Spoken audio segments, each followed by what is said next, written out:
നമസ്തേ, ഞാൻ പ്രിയ Venugopal.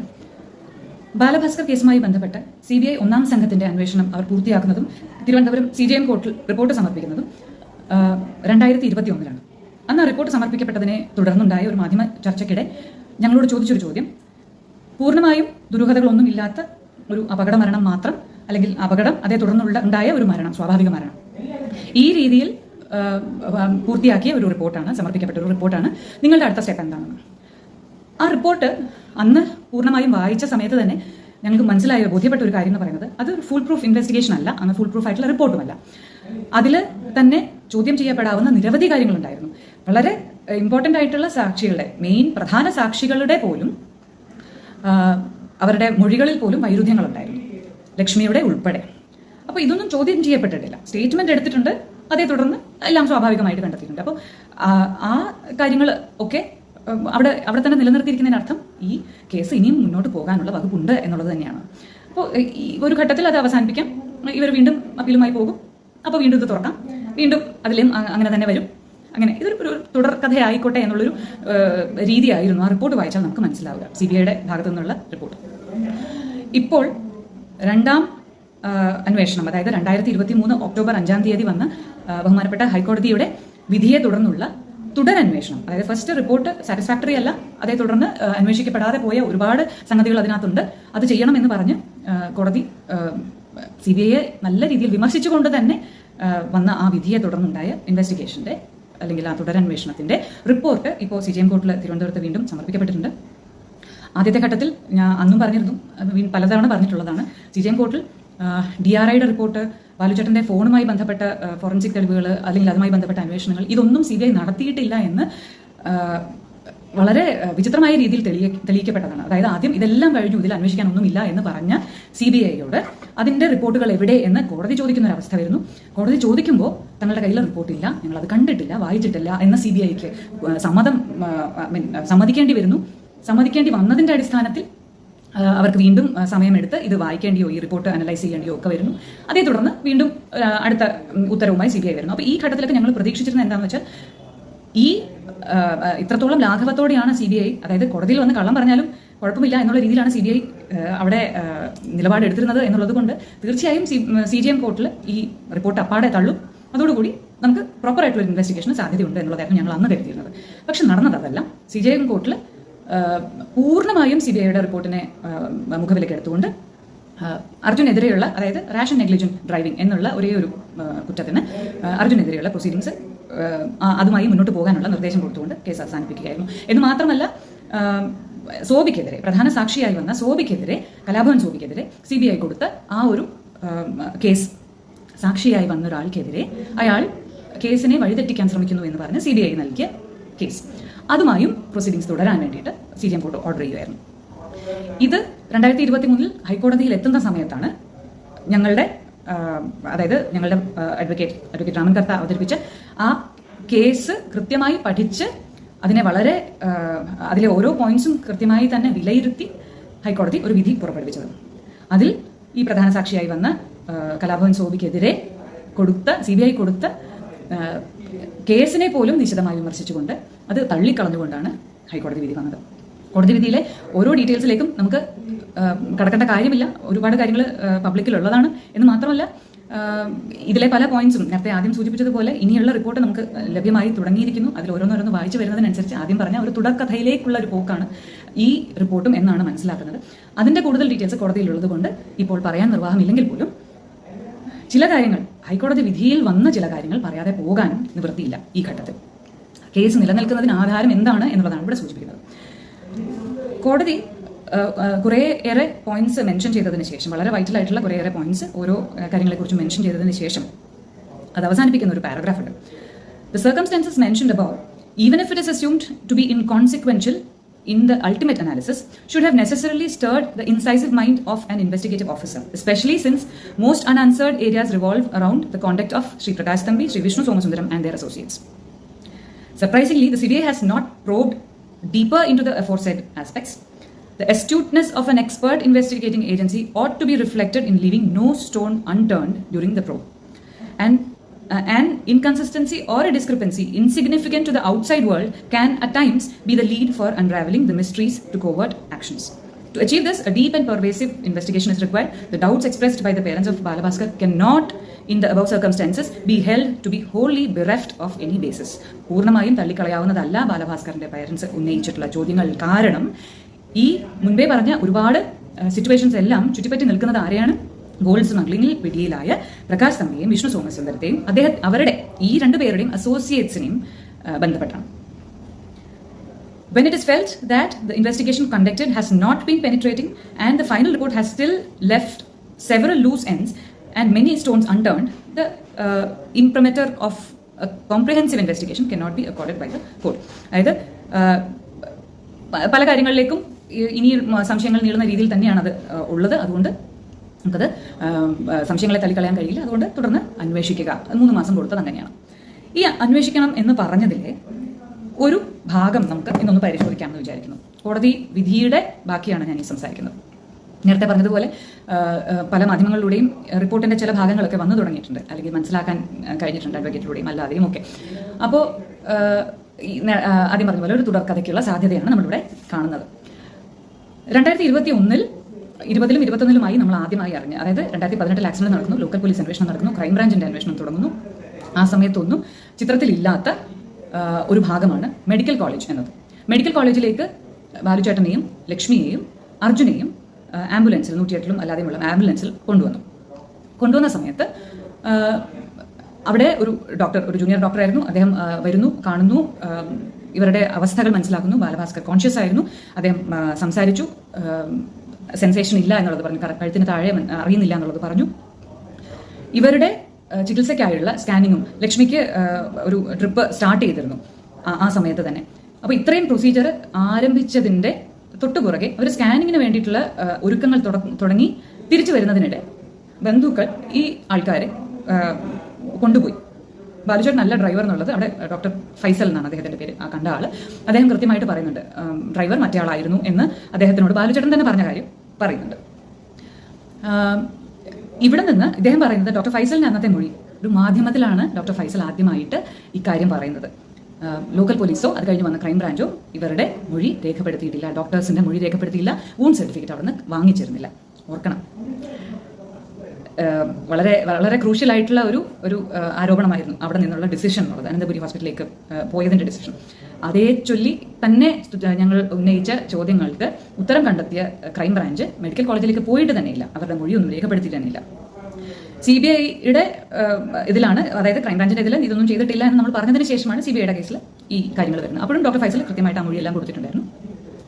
Discharge against medical advice എന്നുള്ളത് രേഖപ്പെടുത്തിയാണ് report പിന്നീട് നൽകിയത്. അതായത് ഇവർ വരുമ്പോഴത്തേക്കും തന്നെ ആൾക്കാരെ മൂവ് ചെയ്ത് കഴിഞ്ഞിരുന്നു അനന്തപുരി ഹോസ്പിറ്റലിലേക്ക്. കൊണ്ടുപോയ ആളെ പറ്റി നമുക്ക് സംസാരിക്കാം. പ്രകാശ് തമ്പി. ഇതിൽ പ്രകാശ് തമ്പി എന്ന് പറയുന്ന വ്യക്തി ആരോടും കൺസൾട്ട് ചെയ്യാതെ, ബാലചേട്ടൻ്റെ കുടുംബവുമായിട്ടോ ലക്ഷ്മിയുടെ കുടുംബവുമായിട്ടോ ഒന്നും കൺസൾട്ട് ചെയ്യാതെ അദ്ദേഹത്തിന്റെ തന്നെ തീരുമാനമായിട്ടാണ് അനന്തപുരി ഹോസ്പിറ്റലിലേക്ക് കൊണ്ടുപോയത്. ഇതേ ചുറ്റിപ്പറ്റി കുറേ ഊഹാപോഹങ്ങൾ പിന്നീട് കൊണ്ടുവരാൻ ശ്രമിച്ചുവെങ്കിലും അതൊക്കെ ഫെയിലായി. ഇന്നലെ കഴിഞ്ഞ ദിവസം പറഞ്ഞ KSRTC ബസ് ഡ്രൈവർ അജി പോലും ഇക്കാര്യം എടുത്തിടാനൊന്നും ശ്രമിച്ചു. ബാലഭാസ്കർ അവിടെ റോഡിൽ കിടക്കുന്ന സമയത്ത് തന്നെ എന്നോട് പറഞ്ഞിരുന്നു അനന്തപുരിയിലേക്ക് എന്നെ കൊണ്ടുപോകണം എന്നൊക്കെ അദ്ദേഹം ഇങ്ങനെ എങ്ങും തൊടാതെ പറഞ്ഞതിന്റെ ഓഡിയോ ഒക്കെ എൻ്റെ പക്കലുണ്ട്. പക്ഷെ അതൊന്നും മൊഴിവാക്കേണ്ടി വന്നില്ലല്ലോ, കാരണം അദ്ദേഹം ആ ആളെ തന്നെ റിമൂവ് ചെയ്തിരുന്നല്ലോ കഴിഞ്ഞ ഇൻവെസ്റ്റിഗേഷന്റെ സമയത്ത്. അപ്പോൾ പ്രകാശ് തമ്പിയുടെ തീരുമാനമായിരുന്നു ഇങ്ങോട്ട് മാറ്റുക എന്നുള്ളത്. അതിന് കാരണം അദ്ദേഹം പറയുന്നത് ഏറ്റവും ബെസ്റ്റ് ട്രീറ്റ്മെന്റ് അവിടെയാണ് കിട്ടുക, അനന്തപുരിയിലാണ് കിട്ടുക എന്നുള്ളതാണ്. അപ്പോൾ അദ്ദേഹം ഞങ്ങളുടെ കുടുംബമായിട്ട് കൺസൾട്ട് ചെയ്തിട്ടില്ല, ഞങ്ങളുടെ കുടുംബത്തിൽ തന്നെ ഉണ്ടായിരുന്നു, ഡോക്ടറുമായിട്ട് കൺസൾട്ട് ചെയ്തിട്ടില്ല. ഇങ്ങനെയുള്ള കാര്യങ്ങളെല്ലാം നമ്മൾ ഉന്നയിച്ചതാണ്, അത് ചർച്ചയായതുമാണ്. ഹോസ്പിറ്റലിൽ, അതായത് ആ ഹോസ്പിറ്റലിൽ ചൂസ് ചെയ്തതിന് കാരണം പ്രകാശ് തമ്പി എന്നോട് നേരിട്ട് പറഞ്ഞത്, ഹോസ്പിറ്റലിൽ വെച്ച് നേരിട്ട് പറഞ്ഞത്, അവിടെയുള്ള ഡോക്ടേഴ്സ്, മെയിൻ ഡോക്ടേഴ്സ്, ആ ഫാമിലി, ഡോക്ടർ മാർത്താണ്ഡപിള്ള, അദ്ദേഹത്തിന്റെ മക്കൾ 2 പേര്, ഡോക്ടർ ആനന്ദ്, ഡോക്ടർ കമല ചേച്ചി, ആനന്ദ് ചേട്ടൻ, ഇവരുമായിട്ടൊക്കെ എനിക്ക് കുഞ്ഞിലേ മുതലുള്ള ബന്ധമാണ്. പിന്നെ അവിടെയുള്ള ഷെയർ ഹോൾഡർ ആയിട്ടുള്ള മറ്റൊരു വ്യക്തിയുടെ മകൻ എൻ്റെ ചൈൽഡ്ഹുഡ് ഫ്രണ്ടാണ്. അപ്പോൾ എനിക്ക് ഏത് സമയവും വളരെയധികം ആക്സസ് ഉള്ള ഒരു സ്ഥലമായതുകൊണ്ടാണ് ഞാൻ ഇങ്ങോട്ട് കൊണ്ടുവന്നത് എന്ന് അദ്ദേഹം എന്നോട് ഒരു സാഹചര്യത്തിൽ പറഞ്ഞിരുന്നു. കാരണം ഒരു ഘട്ടം എത്തിയപ്പോൾ എല്ലാവരും ചുമ്മാ ICUവിൽ കയറി ഇറങ്ങുന്നു എന്ന് അറിഞ്ഞതിന് ശേഷം ഞങ്ങൾ അതിന് വിലക്ക് ഏർപ്പെടുത്താൻ ശ്രമിച്ചിരുന്നു. അപ്പോൾ ആ സമയത്ത് ബന്ധുക്കളായവർ മാത്രം കയറുക എന്നുള്ള ഫേസ് ഐഡന്റിഫൈഡ് ആയിട്ടുള്ള ലക്ഷ്മിയുടെയും അർജുൻ്റെയും ബാലുചേട്ടൻ്റെയും ഫേസ് ഐഡന്റിഫൈഡ് ആയിട്ടുള്ള ബന്ധുക്കൾ മാത്രം കയറുക എന്ന് പറഞ്ഞ ഒരു ഘട്ടത്തിലാണ് ഇത് കാരണം ഒരല്പം ഈഗോ ഹേർട്ടായ അതുകൊണ്ടായിരിക്കും സമയം തമ്പി ഇതൊക്കെ എന്നോട് പറഞ്ഞത്. ആ സമയം ഹോസ്പിറ്റലിൽ തന്നെയാണ്, ഈ ICU ഇറങ്ങി വരുന്ന സമയത്ത് ഞങ്ങൾ ഡോക്ടേഴ്സുമായിട്ട് ചർച്ച ചെയ്തിട്ട് ഇറങ്ങി വരുന്ന സമയത്ത് തന്നെയാണ് ഇത് സംഭവിക്കുന്നത്.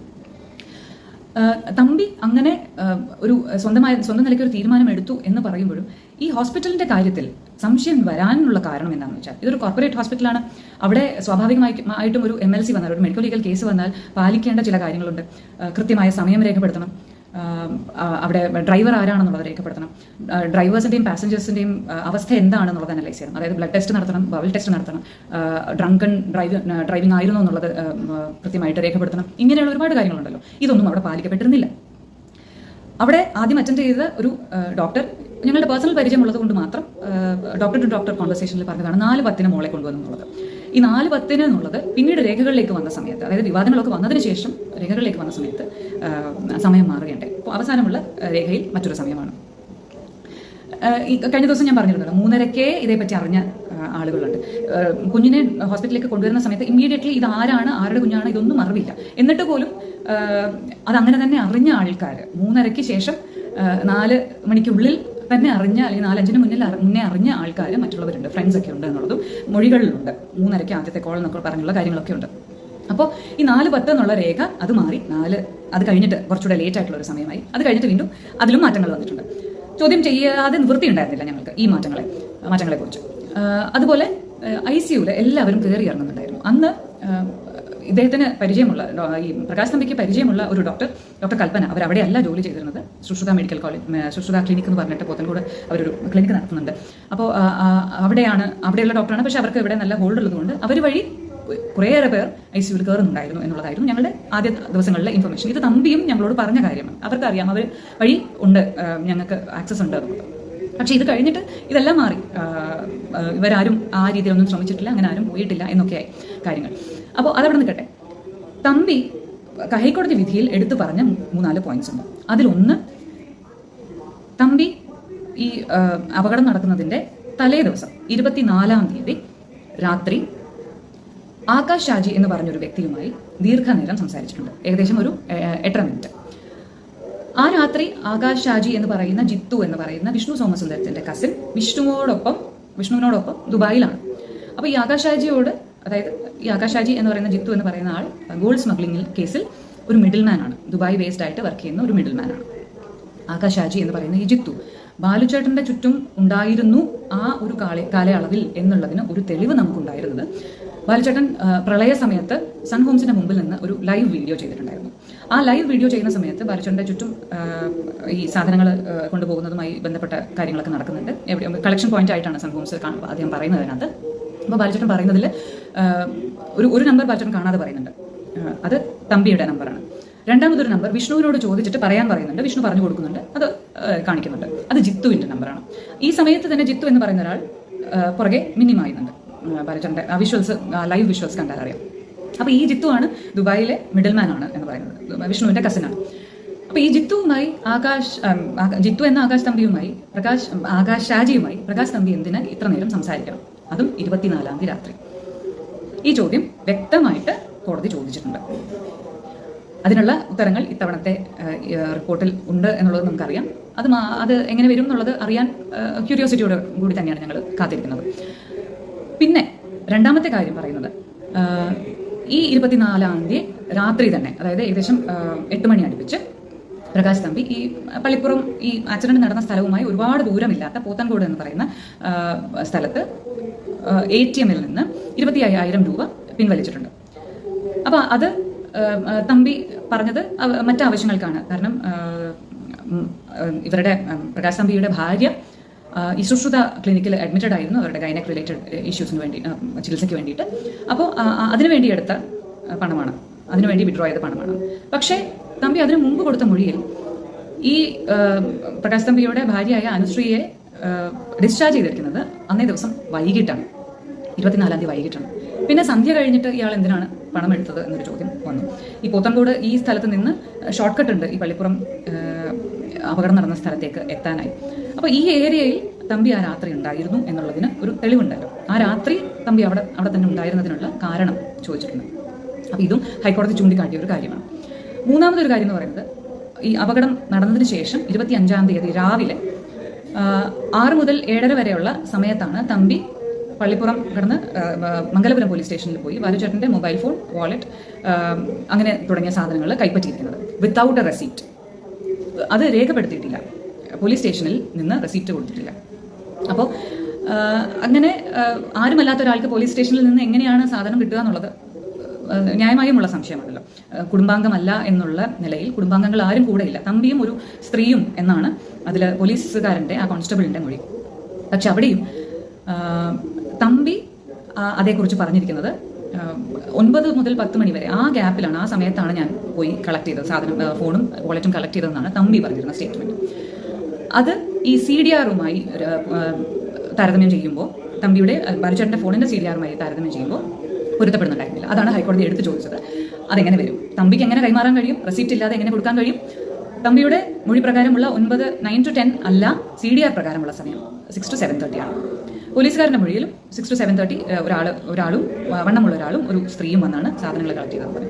തികച്ചും അപരിചിതരായിട്ടുള്ള ആൾക്കാരാണ് ബാലുചേട്ടൻ്റെ ഏറ്റവും വൈറ്റൽ ആയിട്ടുള്ള 2 സാധനങ്ങൾ, വാലറ്റും ഫോണും വന്ന് കളക്ട് ചെയ്തിരിക്കുന്നത്. പോലീസിനെ സംബന്ധിച്ചിടത്തോളം ഒരു തരത്തിലും അക്സെപ്റ്റ് ചെയ്യാൻ കഴിയാത്ത, സമ്മതിച്ചിരിക്കാൻ പാടില്ലാത്ത ഒരു കാര്യമാണ്. അതെങ്ങനെ സംഭവിച്ചു എന്നുള്ളത് നമുക്കറിയില്ല. അത് ഹൈക്കോടതി കൃത്യമായി ചൂണ്ടിക്കാണിച്ചിട്ടുണ്ട്.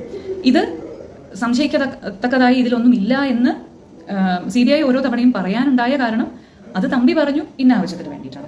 തമ്പിയുടെ കയ്യിൽ ഉണ്ടായിരുന്നു എന്ന് എല്ലാവർക്കും അറിയാം, ലക്ഷ്മി ചേച്ചിയുടെ കുടുംബത്തിന് അറിയാം, ബാലുചേട്ടൻ്റെ കുടുംബത്തിന് അറിയാം, സുഹൃത്തുക്കൾക്ക് അറിയാം. അപ്പോൾ അതിലൊന്നും അസ്വാഭാവികതയില്ല എന്നാണ് തമ്പി പറഞ്ഞു വെച്ചത്. അത് മുഖവിലയ്ക്ക് എടുത്തുകൊണ്ടാണ് CBI അന്ന് അന്വേഷണം അവസാനിപ്പിച്ചത്. പക്ഷേ ഹൈക്കോടതിയെ സംബന്ധിച്ചിടത്തോളം അതങ്ങനെ വിട്ടുകളയാൻ കഴിയുന്ന ഒരു കാര്യമല്ല. കാരണം പ്രകാശ് തമ്പി പിന്നീട് ഒരു ഗോൾഡ് സ്മഗ്ലറാണ് എന്ന് തിരിച്ചറിയപ്പെട്ടിരുന്നു.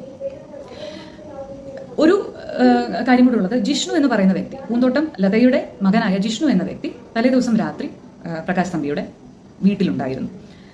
ഒരു രസകരമായ എപ്പിസോഡാണ് എന്ന് ഞാൻ കഴിഞ്ഞ ദിവസം സൂചിപ്പിച്ചിരുന്നു ജിഷ്ണുവിൻ്റെ കാര്യം. കാരണം ജിഷ്ണു എന്ന് പറയുന്ന ആൾ ഓസ്ട്രേലിയയിൽ എന്തോ പ്രീ മെഡിക്കൽ കോഴ്സ് കണ്ട് ചെയ്യുകയാണെന്നൊക്കെയാണ് പറഞ്ഞിരുന്നത്.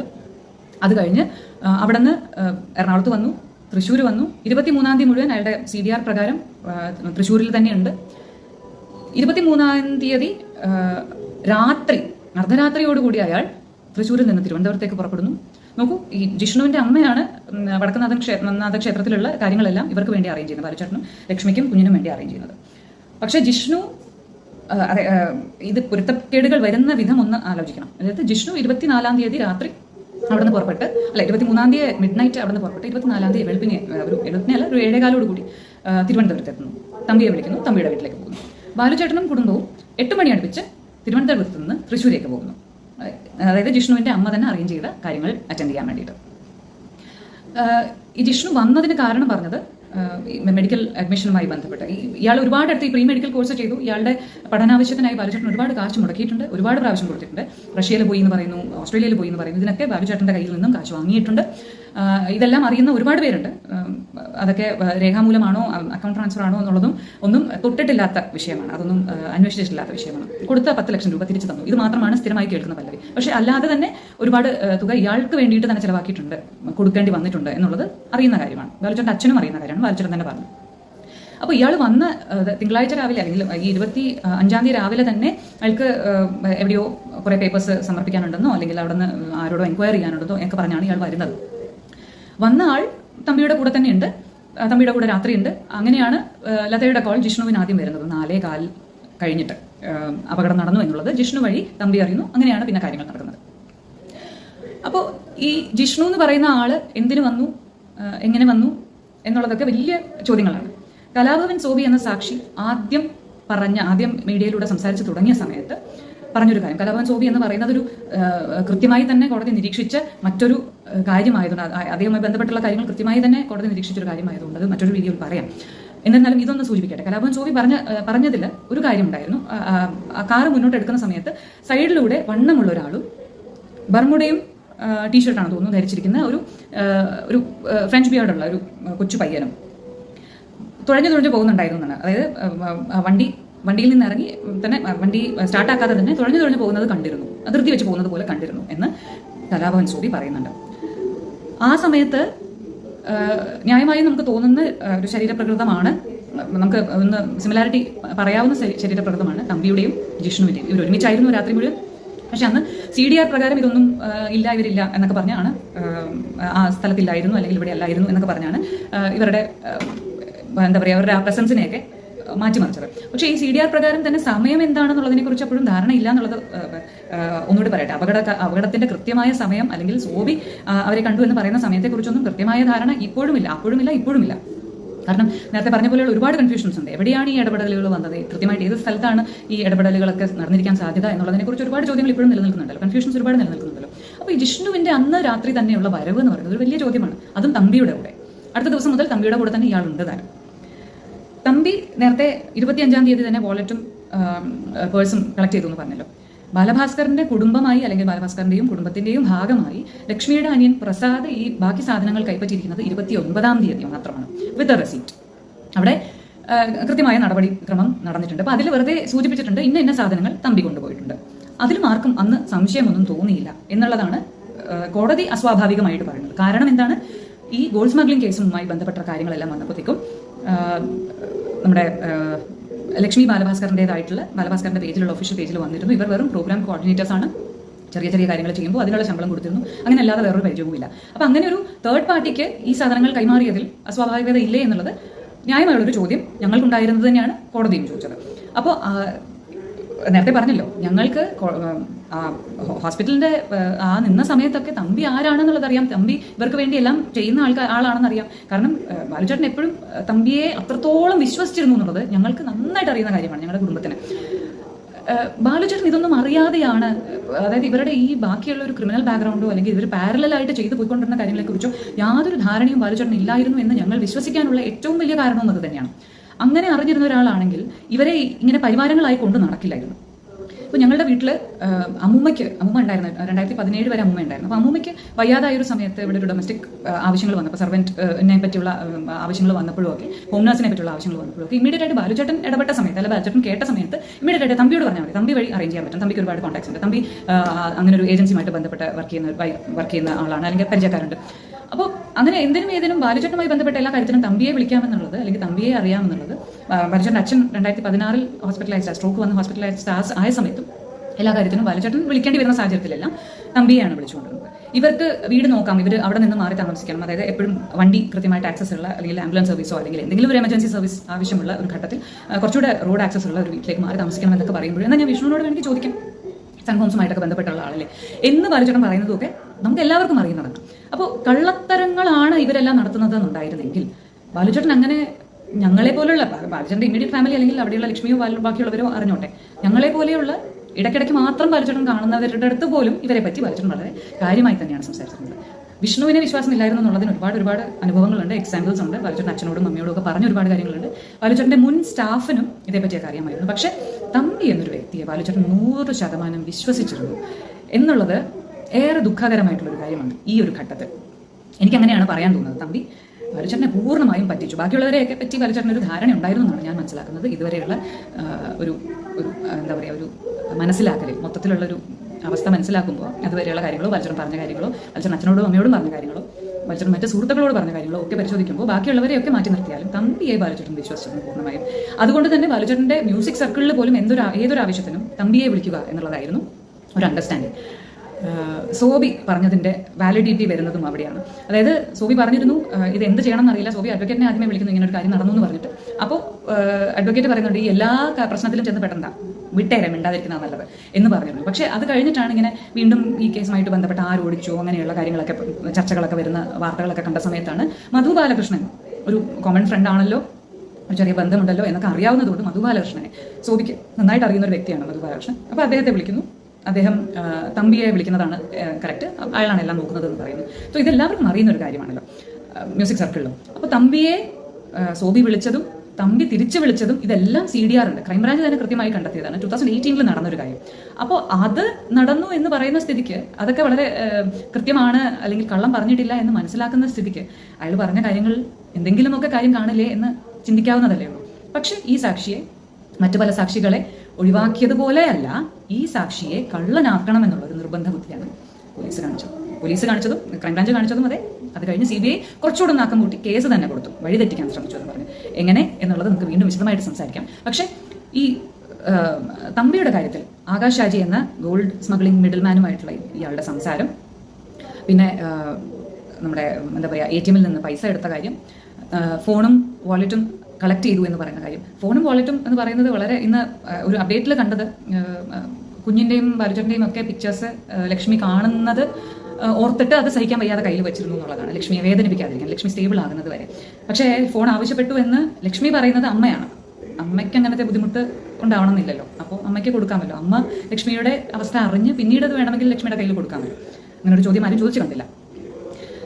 പക്ഷേ ഫോൺ കോളിൽ അല്ലെങ്കിൽ ഫോട്ടോസോ വീഡിയോസോ എന്നുള്ളതിനേക്കാൾ ഉപരിയായിട്ട്, അല്ലെങ്കിൽ കോൾസ് എന്നുള്ളതിനേക്കാൾ ഉപരിയായിട്ട് വാട്സപ്പ് ചാറ്റ്സ് ഉണ്ടാവില്ലേ, വാട്സപ്പ് കോൾസ് ഉണ്ടാവില്ലേ, ഇങ്ങനെയുള്ള ഒരുപാട് കാര്യങ്ങളും അവിടെ റെലവൻ്റ് ആയിട്ടുള്ളതല്ലേ, തെളിവുകളല്ലേ. അപ്പോൾ തമ്പിക്ക് അവിടെ എന്തെങ്കിലും ഉദ്ദേശങ്ങളുണ്ടായിരുന്നോ? ബാലുചേട്ടൻ്റെ ഫോൺ എന്ന് പറയുന്നത് എല്ലാവർക്കും അവൈലബിൾ ആയിട്ടുള്ളൊരു കാര്യമായിരുന്നു, എല്ലാവർക്കും ആക്സസ് ഉള്ളൊരു കാര്യമായിരുന്നു എന്നുള്ളത് നമുക്ക് ഇവരെ ചുറ്റുപറ്റുള്ള എല്ലാവർക്കും അറിയുന്നതാണ്. അങ്ങനെയുള്ള മൊഴികളുമുണ്ട്. പാസ്വേഡ് ഇല്ലാത്ത ഫോണാണ്. അപ്പം അങ്ങനെയൊക്കെ വരുമ്പോൾ അത് ദുരുപയോഗം ചെയ്യപ്പെടാവുന്ന എത്രയോ കാര്യങ്ങളുണ്ട്, എത്രയോ സ്ഥലങ്ങളുണ്ട്, എത്രയോ ഘട്ടങ്ങളുണ്ട്. ഈ കേസിൻ്റെ നാൾവഴികൾ നോക്കുമ്പോൾ തന്നെ അറിയാം. ഞാനിവിടെ പറയുന്നത് ഒരു ഇൻവെസ്റ്റിഗേഷൻ സ്റ്റോറിയല്ല, ഞങ്ങളുടെ ഇൻവെസ്റ്റിഗേഷൻ സ്റ്റോറിയൊന്നുമല്ല. കോടതിയിൽ സമർപ്പിക്കപ്പെട്ട രേഖകളെ ബേസ് ചെയ്തിട്ടുള്ള ചോദ്യങ്ങൾ. ഇതൊക്കെ കോടതിയിലല്ലേ പറയേണ്ടതെന്ന് വെച്ചാൽ, കോടതിയിൽ സമർപ്പിക്കപ്പെട്ട റിപ്പോർട്ടിൽ വന്ന പ്രശ്നങ്ങളെക്കുറിച്ച് ഞങ്ങൾ ചോദ്യം ചെയ്യുമ്പോഴെല്ലാം അതിനെ അല്ലെങ്കിൽ മായ്ച്ചു കളയുന്ന ഒരു അവസ്ഥ വരുമ്പോൾ പബ്ലിക്കെങ്കിലും അറിയണ്ടേ. കാരണം സോബി കള്ളം പറഞ്ഞു എന്നുള്ളതിന് ഞങ്ങൾ ഉത്തരം പറയേണ്ടി വന്നു. ബാലുചേട്ടൻ വണ്ടി ഓടിച്ചു എന്ന് ആദ്യം പറഞ്ഞ സമയത്തും ഞങ്ങൾ ഉത്തരം പറയേണ്ടി വന്നു. ഗോൾഡ് സ്മഗ്ലേഴ്സിന്റെ പേര് വന്ന സമയത്ത് ബാലഭാസ്കറിന്റെ പേര് വലിച്ചടിക്കുന്നു എന്നുള്ളതിനും ഞങ്ങൾ ഉത്തരം പറയേണ്ടി വന്നു. എന്തുകൊണ്ട്? തമ്പിയെയും വിഷ്ണുവിനെയും പൂന്തോട്ടം ലതയെയും ഒക്കെ സംശയിച്ചു എന്നുള്ള ഒരൊറ്റ കുറ്റത്തിന്റെ പേരിൽ. അതുകൊണ്ട് മാത്രമാണ് ഇത് തുടർന്നും കോടതി വിധിയുമായി ബന്ധപ്പെട്ട കാര്യങ്ങൾ കൃത്യമായി തന്നെ പൊതുവേദിയിൽ പറയണമെന്ന് തന്നെ വിചാരിക്കുന്നത്. കൂടുതൽ ഡീറ്റെയിൽസുമായി ഇനിയും വരാം, സൗകര്യം പോലെ. നമസ്തേ.